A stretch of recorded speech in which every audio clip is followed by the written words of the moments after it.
নমস্কাৰ সকলোকে মই মোৰ ইউটিউব চেনেল বিপ্লৱ শইকীয়ালৈ স্বাগতম জনাইছোঁ। মৰমৰ ছাত্ৰ-ছাত্ৰীসকললৈ বহুদিনৰ বিৰতিৰ অন্তত পুনৰ এটি ভিডিঅ' আগবঢ়াইছোঁ।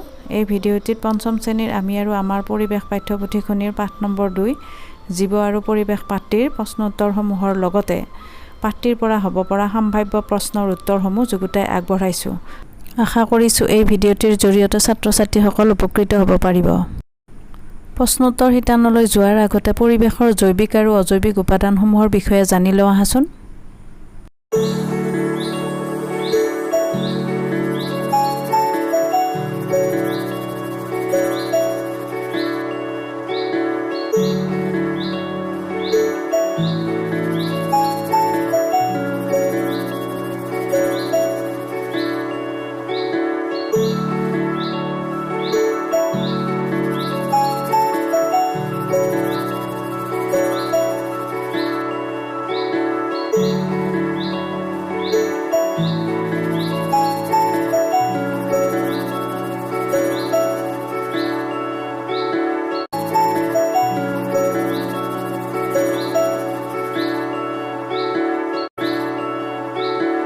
আহাচোন তেনেহ'লে আমি প্ৰশ্নোত্তৰ শিতানলৈ যাওঁ। পাঠটিৰ পৰা হ'ব পৰা সম্ভাৱ্য প্ৰশ্ন উত্তৰসমূহ চাই লোৱা আহাচোন। 1 নম্বৰ, নিজৰ আহাৰ নিজে প্ৰস্তুত কৰিব পৰা জীৱবিধৰ নাম কি? উত্তৰ উদ্ভিদ। 2 নম্বৰ, উদ্ভিদৰ পাতৰ ৰং কিয় সেউজীয়া? উত্তৰ হৰিতকণা নামৰ এবিধ পদাৰ্থ থকা বাবে উদ্ভিদৰ পাতৰ ৰং সেউজীয়া। 3 নম্বৰ, উদ্ভিদে কিদৰে খাদ্য প্ৰস্তুত কৰে? উত্তৰ সেউজীয়া উদ্ভিদৰ পাতত থকা হৰিতকণাই সৌৰশক্তি আহৰণ কৰে। উদ্ভিদে বায়ুৰ পৰা কাৰ্বন ডাই অক্সাইড আৰু শিপাই মাটিৰ পৰা পানী শোষণ কৰি লয়। হৰিতকণাই আহৰণ কৰা সৌৰশক্তিৰ সহায়ত কাৰ্বন ডাই অক্সাইড আৰু পানীৰ মাজত বিক্ৰিয়া ঘটি উদ্ভিদৰ পাতত খাদ্য প্ৰস্তুত হয়। 4 নম্বৰ, উদ্ভিদে খাদ্য প্ৰস্তুত কৰা প্ৰক্ৰিয়াটোক কি বোলে? উত্তৰ সালোকসংশ্লেষণ। 5 নম্বৰ, পৰিস্থিতিতন্ত্ৰ কিদৰে গঠন হয়? উত্তৰ জৈৱিক আৰু অজৈৱিক উপাদানসমূহৰ পৰস্পৰ নিৰ্ভৰশীলতাৰ ফলত পৰিস্থিতিতন্ত্ৰ গঠন হয়। 6 নম্বৰ, পৰিস্থিতিতন্ত্ৰৰ এটা উত্তম উদাহৰণ দিয়া। উত্তৰ পুখুৰী পৰিস্থিতিতন্ত্ৰ হ'ল এটা উত্তম উদাহৰণ। 7 নম্বৰ, পৰিস্থিতিতন্ত্ৰৰ আৰম্ভণিতে কি থাকে? উত্তৰ পৰিস্থিতিতন্ত্ৰৰ আৰম্ভণিতে সদায় উদ্ভিদ থাকে। 8 নম্বৰ, পুখুৰীত শেলাই ঘাঁহ আদি নাথাকিলে কি হ'লহেঁতেন? উত্তৰ পৰিৱেশত যিকোনো এটা উপাদান কমিলে বা বাঢ়ি গ'লে আনবোৰ উপাদানৰ ওপৰত তাৰ প্ৰভাৱ পৰে। উদাহৰণস্বৰূপে পুখুৰীত শেলাই ঘাঁহ আদি নাথাকিলে তাত থকা সৰু মাছ, শামুক, পোক-পতংগ আদিৰ খাদ্য নোহোৱা হ'ব। তেতিয়া পৰিৱেশৰ ভাৰসাম্য নষ্ট হ'ব। পাঠভিত্তিক প্ৰশ্নোত্তৰসমূহ চাই লোৱা আহাচোন। 1 নম্বৰ, উত্তৰ লিখা। ক, পৰিৱেশৰ জৈৱিক আৰু অজৈৱিক উপাদানবোৰ কি কি? উত্তৰ পৰিৱেশৰ জৈৱিক উপাদানবোৰ হ'ল উদ্ভিদ, প্ৰাণী, চৰাই-চিৰিকটি, অণুজীৱ আদি। অজৈৱিক উপাদানসমূহ হ'ল বায়ু, পানী, মাটি, সূৰ্যৰ তাপ, পোহৰ আদি। খ, উদ্ভিদক কিয় উৎপাদক বুলি কোৱা হয়? উত্তৰ নিজৰ আহাৰ নিজে তৈয়াৰ কৰি ল'ব পাৰে বাবে উদ্ভিদক উৎপাদক বুলি কোৱা হয়। গ, উপভোক্তা কেই প্ৰকাৰৰ আৰু কি কি? উত্তৰ উপভোক্তা 3 প্ৰকাৰৰ, যেনে প্ৰাথমিক উপভোক্তা, গৌণ উপভোক্তা বা দ্বিতীয় শ্ৰেণীৰ উপভোক্তা আৰু তৃতীয় শ্ৰেণীৰ উপভোক্তা। খ, বিয়োজকে আমাক কেনেদৰে সহায় কৰে?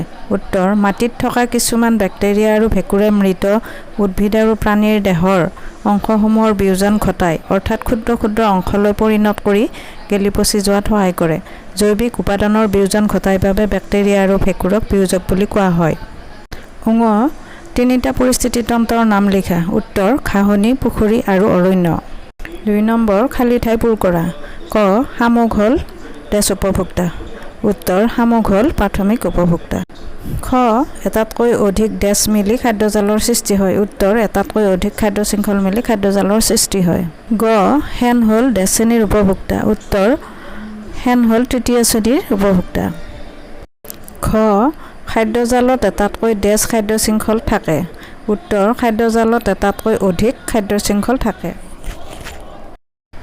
3 নম্বৰ, শুদ্ধ উত্তৰ বাছি উলিওৱা। ক, খাদ্য শৃংখলৰ আৰম্ভণিতে সদায় উদ্ভিদ প্ৰাণী অণুজীৱ থাকে। উত্তৰ খাদ্য শৃংখলৰ আৰম্ভণিতে সদায় উদ্ভিদ থাকে।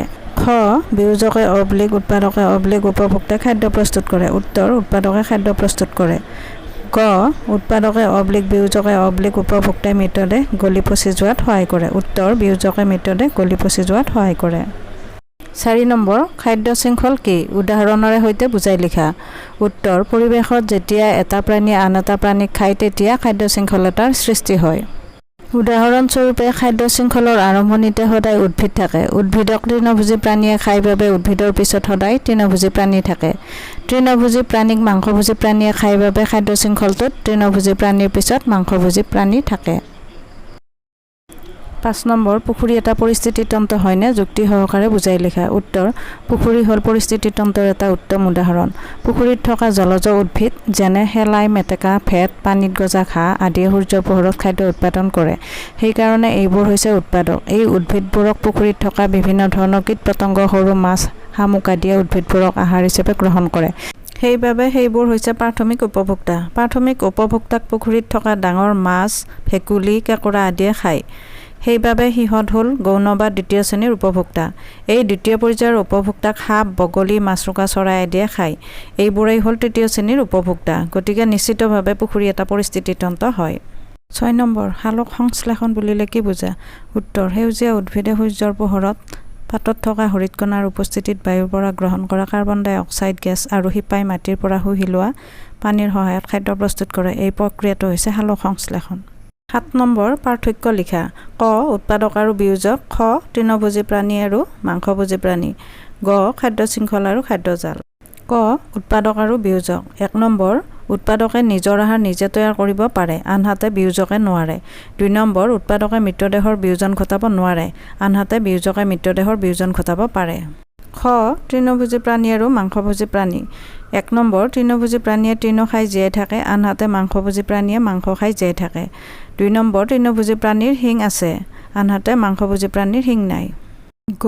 খাদ্য শৃংখল আৰু খাদ্যজাল।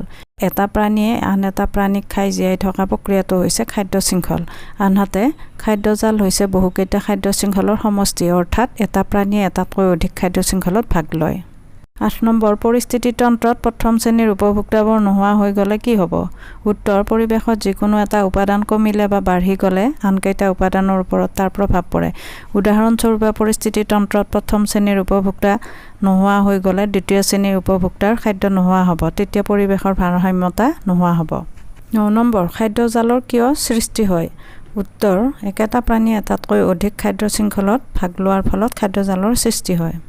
10 নম্বৰ, মাটিত পৰি থকা মৃত জীৱবোৰ কিয় গেলি পচি যায়? উত্তৰ: মাটিত পৰি থকা মৃত জীৱদেহৰ অংশসমূহ কিছুমান বেক্টেৰিয়া আৰু ভেঁকুৰে বিয়োজন ঘটায়, অৰ্থাৎ ক্ষুদ্ৰ ক্ষুদ্ৰ অংশলৈ পৰিণত কৰি গেলি পচি যোৱাত সহায় কৰে।